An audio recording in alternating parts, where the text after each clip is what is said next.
نماز تراویح کے بغیر روزہ رکھنا کیسا ہے؟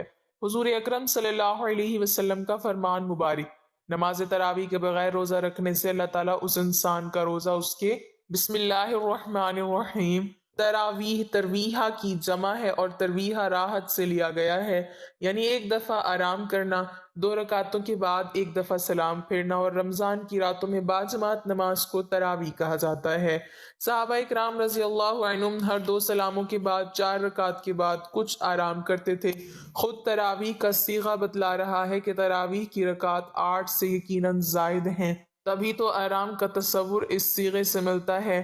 نماز تراویح مردوں اور عورتوں کے لیے 20 رکعت سنت موقدہ ہے، اور مردوں کے لیے یہ مسنون ہے کہ مسجد میں باجماعت صلاۃ تراویح ادا کریں، البتہ خواتین گھر میں تراویح کی نماز ادا کریں۔ حضرت عائشہ رضی اللہ تعالی عنہا فرماتی ہیں کہ رسول اللہ صلی اللہ علیہ وسلم نے رمضان کی ایک رات مسجد میں نماز تراویح پڑھی، لوگوں نے بھی آپ صلی اللہ علیہ وسلم کے ساتھ نماز پڑھی، پھر دوسری رات کی نماز میں شرکا زیادہ ہو گئے، تیسری یا چوتھی رات آپ صلی اللہ علیہ وسلم نماز تراویح کے لیے مسجد تشریف نہ لائے، اور صبح فرمایا: میں نے تمہارا شوق دیکھ لیا، اور میں اسی ڈر سے نہیں آیا کہ کہیں یہ نماز تم پر رمضان میں فرض نہ کر دی جائے۔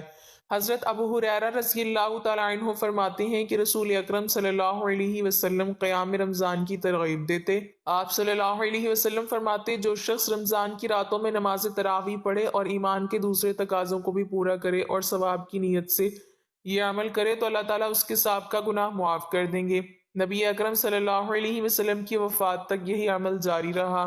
دور صدیقی رضی اللہ عنہم اور ابتدائے عہد فاروقی میں بھی یہی عمل جاری رہا۔ امام ابن تمیمہ فرماتے ہیں: جس شخص کا یہ خیال ہو کہ نبی اکرم صلی اللہ علیہ وسلم نے تراویح کی کوئی تعداد مقرر کی ہے جس میں کمی بیشی نہیں ہو سکتی تو وہ غلطی پر ہے۔ حضرت ابوبکر صدیق رضی اللہ تعالیٰ عنہ اور حضرت عمر فاروق رضی اللہ تعالیٰ عنہ کے ادوار میں نماز تراویح کا طریقہ کار عہد نبوی صلی اللہ علیہ وسلم کی طرح تھا۔ 20 رکعت کی تعداد حضرت عمر فاروق رضی اللہ تعالیٰ عنہ کے دور خلافت میں مقرر ہوئی۔ اس مبارک دور میں حسب ذیل صورتحال تھی: نمبر 1 پورا رمضان تراویح پڑھنا، نمبر 2 تراویح کا مستقل یا باجماعت پڑھنا، نمبر 3 20 رکعت تراویح پڑھنا، نمبر 4 رمضان میں وتر باجماعت پڑھنا۔ امام مالک رحمۃ اللہ علیہ نے لکھا ہے: حضرت عبد الرحمن رضی اللہ تعالیٰ عنہ قاری فرماتے ہیں کہ میں حضرت عمر فاروق رضی اللہ تعالیٰ عنہ کے ہمراہ رمضان میں مسجد میں گیا تو دیکھا کہ لوگ مختلف گروپوں میں علیحدہ علیحدہ نماز تراویح پڑھ رہے ہیں، کوئی تو اکیلا پڑھ رہا ہے اور کسی کے ساتھ کچھ اور لوگ شریک ہیں۔ اس پر حضرت عمر فاروق رضی اللہ تعالیٰ عنہ نے فرمایا: میرا خیال ہے کہ اگر ان سب کو ایک امام کی اقتداء میں جمع کر دیا جائے تو بہت اچھا ہے، اور سب کو حضرت ابی بن کعب رضی اللہ تعالیٰ عنہ کی اقتداء میں جمع کر دیا۔ حضرت عبد الرحمن رضی اللہ تعالیٰ عنہ فرماتے ہیں کہ پھر جب ہم دوسرے دن نکلے اور دیکھا کہ سب لوگ ایک ہی امام کی اقتداء میں نماز تراویح ادا کر رہے ہیں تو حضرت عمر فاروق رضی اللہ تعالیٰ عنہ نے فرمایا: یہ بڑا اچھا طریقہ ہے، اور مزید فرمایا کہ ابھی تم رات کے جس آخری حصے میں سو جاتے ہو وہ اس وقت سے بھی بہتر ہے جس کو تم نماز میں کھڑے ہو کر گزارتے ہو۔ آپ کا مقصد اس سارے حصے کی اہمیت بتلانا تھا، اور رات کا ابتدائی حصہ تو لوگ پہلے ہی نماز میں گزارتے تھے۔ جب حضرت عمر فاروق رضی اللہ تعالیٰ عنہ نے سب صحابہ کرام رضی اللہ عنہم کو حضرت ابی بن کعب رضی اللہ تعالیٰ عنہ کی امامت میں جمع کیا، اور حضرت عمر فاروق رضی اللہ تعالیٰ عنہ خلفائے راشدین میں سے ہیں جن کی بابت حضور نبی کریم صلی اللہ علیہ وسلم نے فرمایا کہ میری سنت اور میرے ہدایت یافتہ خلفائے راشدین رضی اللہ عنہم کی سنت پر عمل کرو اور اس کو داڑھوں کے ساتھ مضبوطی سے پکڑے رکھو۔ امام ابن تمیمہ رحمۃ اللہ علیہ فرماتے ہیں کہ حضور صلی اللہ علیہ وسلم نے داڑھوں کا ذکر اس لیے کیا کہ داڑھوں کی گرفت مضبوط ہوتی ہے۔ الغرض حضرت عمر رضی اللہ تعالیٰ عنہ کا یہ اقدام عین سنت ہے۔ حضرت عثمان غنی رضی اللہ تعالیٰ عنہ کے عہد مبارک میں بھی 20 تراویح پڑھائی جاتی رہیں۔ حضرت صاحب رضی اللہ تعالیٰ عنہ بن یزید فرماتے ہیں کہ حضرت عمر فاروق رضی اللہ تعالیٰ عنہ کے دور خلافت میں صحابہ اکرام رضی اللہ عنہم 20 رکعت پڑھتے تھے اور 100 سے زائد آیات والی صورتیں پڑھتے تھے، اور حضرت عثمان غنی رضی اللہ تعالیٰ عنہ کے دور میں تو بعض لوگ شدت قیام کی وجہ سے لاٹھیوں کا سہارا لیا کرتے تھے۔ رمضان المبارک ایک بابرکت مہینہ ہے، اس میں جتنی عبادت کی جائے کم ہے۔ اس مقدس مہینے میں ایک رکعت کا ثواب کم از کم 70 گنا اور اخلاق و خشوع و خضوع کی مناسبت سے 700 گنا تک بڑھا دیا جاتا ہے۔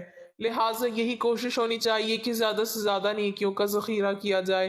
20 تراویح پڑھنے والے کو اس ماہ میں کم از کم 42,000 رکعت کا ثواب ملتا ہے۔ مزید وضاحت کر دینا چاہتی ہوں کہ تراویح 8 نہیں ہے بلکہ 20 ہیں، جیسا کہ اوپر تفصیل سے بیان کر دیا ہے۔ رمضان المبارک میں نبی کریم صلی اللہ علیہ وسلم کا قیام اتنا طویل ہوتا تھا کہ قدم مبارک سوج جاتے تھے۔ حضرت ابو ہریرہ رضی اللہ تعالیٰ عنہ سے روایت ہے کہ رسول اللہ صلی اللہ علیہ وسلم نے ارشاد فرمایا کہ جس شخص نے ایمان کی حالت میں ثواب کی نیت سے رمضان کا قیام کیا، یعنی رات کو تراویح پڑھی، اس کے پچھلے گناہ معاف کر دیے جاتے ہیں۔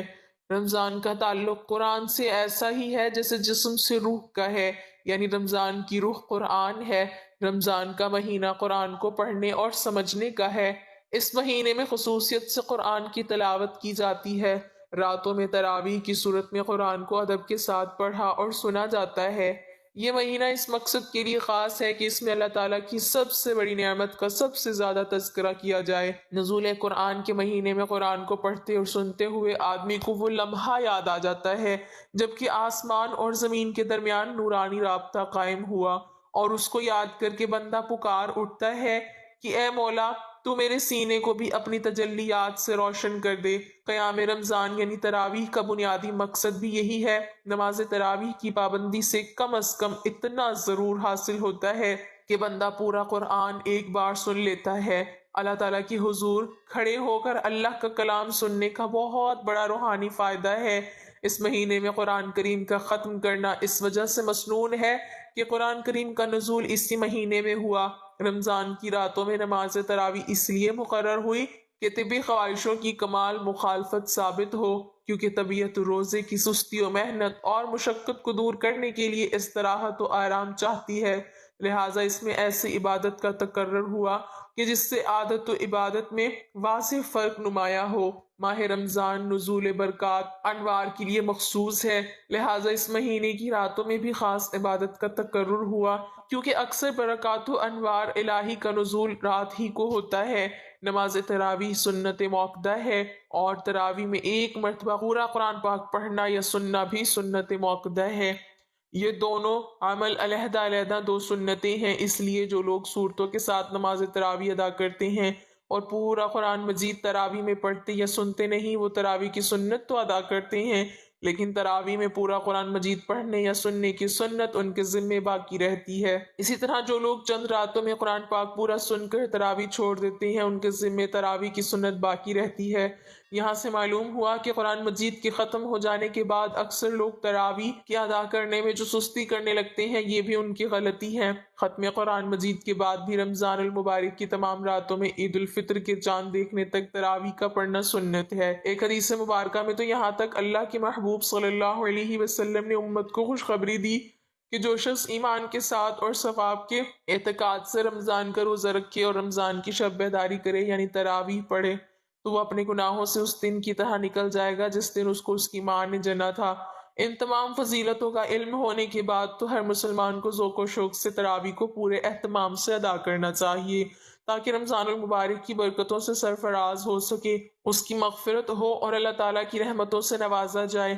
تراویح کی نماز مردوں اور عورتوں دونوں کے لیے سنت موقتہ اور باعث اجر ہے، بلا عذر اس کو چھوڑنے والا نافرمان اور گناہ گار ہے۔ تاہم اگر کوئی روزہ رکھے اور تراویح نہ پڑھے تو اس کا روزہ ہو جاتا ہے۔ روزہ الگ عبادت ہے اور تراویح مستقل الگ عبادت ہے، لہٰذا اگر کسی نے روزہ رکھا اور تراویح ادا نہیں کی تو اس کا روزہ تو ادا ہو جائے گا لیکن بلا عذر تراویح چھوڑنے کی وجہ سے گناہ گار ہوگا۔ فقط واللہ علم۔ اللہ پاک ہمیں بہتر عمل کرنے کی توفیق عطا فرمائے اور ہمیں نیکوکاروں میں شامل کرے، آمین۔ ناظرین، کمنٹ باکس میں اللہ تعالیٰ کے 99 ناموں میں سے ایک نام ضرور ٹائپ کریں۔